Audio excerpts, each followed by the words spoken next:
Back in 1958, I was in Zurich, and there met a most extraordinary man by the name of Karlfried von Dürkheim. He was a former German diplomat who had studied Zen in Japan. And when he came back after the war, he opened a meditation school and retreat in the Black Forest. And he said, well, I tell you what, a lot of my work has to do with people who went through spiritual crises during the war. And he said, you know, we all know that when a person's in an absolutely extreme situation and they accept it, there is a possibility of a natural Satori. And that's what I mean when I was explaining that when one gets to an extreme, that is to say, to the point where you realize that there is nothing you can do about life, nothing you can not do about life, then you're the mosquito biting the iron bull. Well, so in the same way he said, look, you heard a bomb coming at you. You could hear it whistle, and you knew it was right above you and headed straight at you and that you were finished. And you accepted it. And suddenly, there was this strange feeling that everything is absolutely clear. You suddenly see that there isn't a grain of dust in the whole universe that's in the wrong place. That you understand completely, absolutely, totally what it's all about. Because you can't say what it is. But he said in so many cases the bomb was a dud and they lived to tell the tale. Or he said you were in a concentration camp. You've been there so long that you gave up all hope whatsoever, ever getting out. You were just going through this miserable, boring, degrading grind, week after week after week. Nobody paid the slightest attention to you as an individual. You knew you would never get out, and you accepted it. And suddenly, something changed. This extraordinary feeling of freedom.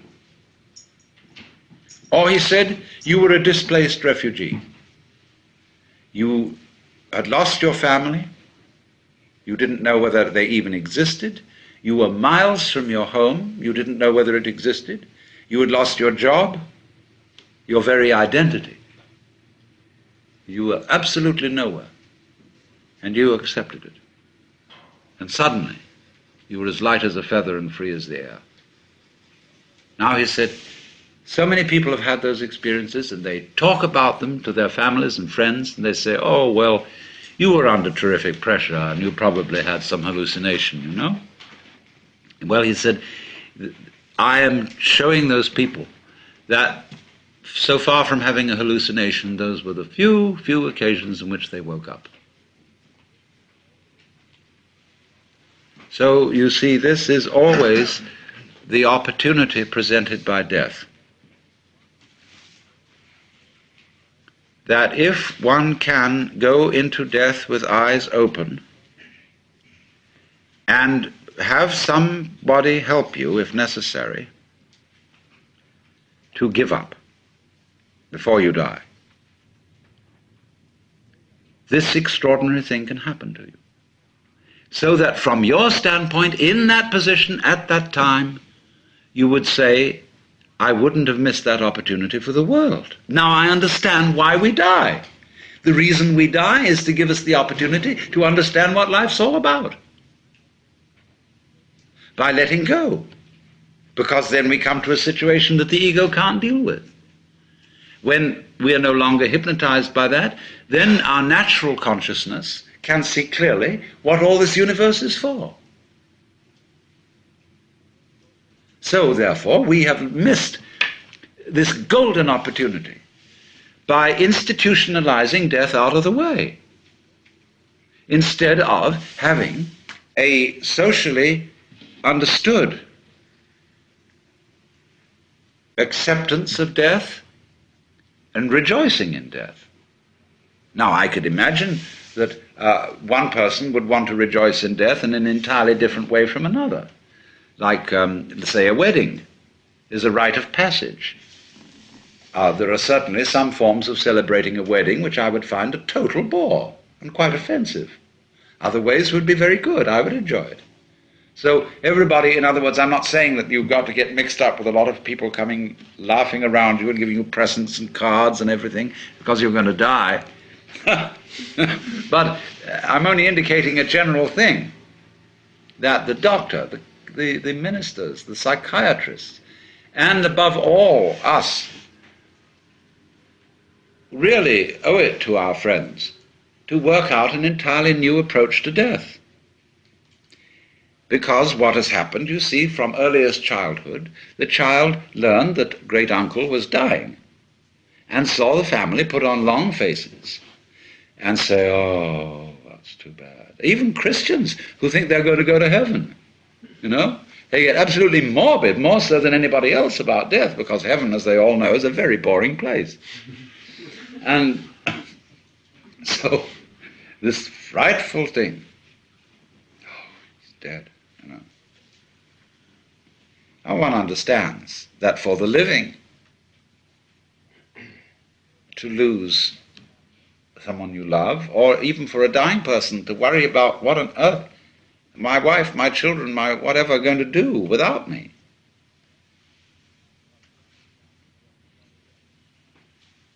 One can understand a certain worry in that. But nobody is indispensable. And there comes a point when you have to say, I'm sorry, but I am completely going to abandon responsibility for anything.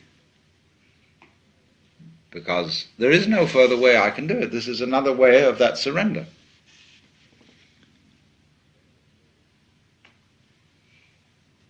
And then the curious thing that occurs is the moment all that is dropped, suddenly it dawns on you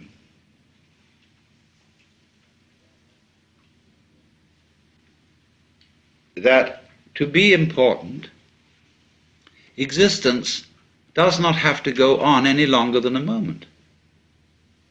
Quantitative continuity is of no value.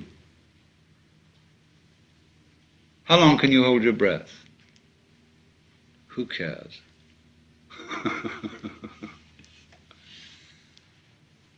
So it follows from that, you see, that if any one of us, without being shocked into it by being bombed or put in a concentration camp, could at this moment be as one about to die,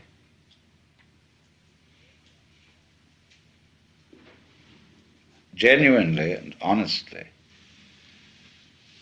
we would understand the mystery of life. Because death is in a certain sense, the source of life. Just as we see in nature, when the leaves fall from the trees, they mold and rot, and this supplies humus from which more plants can grow. It's a cycle like that. But in every way, symbolic and otherwise, human beings try to stop that cycle. Unamuno said, human beings are the only species that hoard their dead. And therefore, with the ghastly art of the mortician, we try to make the body unpalatable to the worms, and so to stop life, as if to be eaten in due course were an indignity to the human being, whereas we eat everything else and we give nothing back. So that is a kind of a social symptom of our profound disorientation with respect to death. We think death is unnatural, and furthermore, in our culture, we think birth is a disease and send a mama to the hospital for the most unnatural, weird kind of parturition.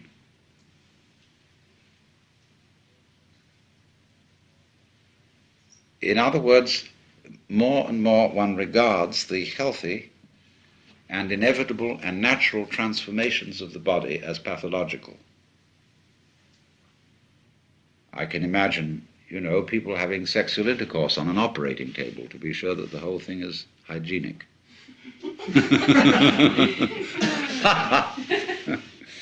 You know, everything about us like that is become over interfered with by specialists, and less the province of our own preferences. It's very, very hard indeed to die in your own way without some blasted bunch of relatives come fussing around and insisting that you go to a hospital, that you get fixed with the tortures of being fed through tubes and things to keep you alive indefinitely and waste the family savings. It's even a crime to commit suicide. Now, this is simply nonsense. It's this perfect panic to survive at all costs.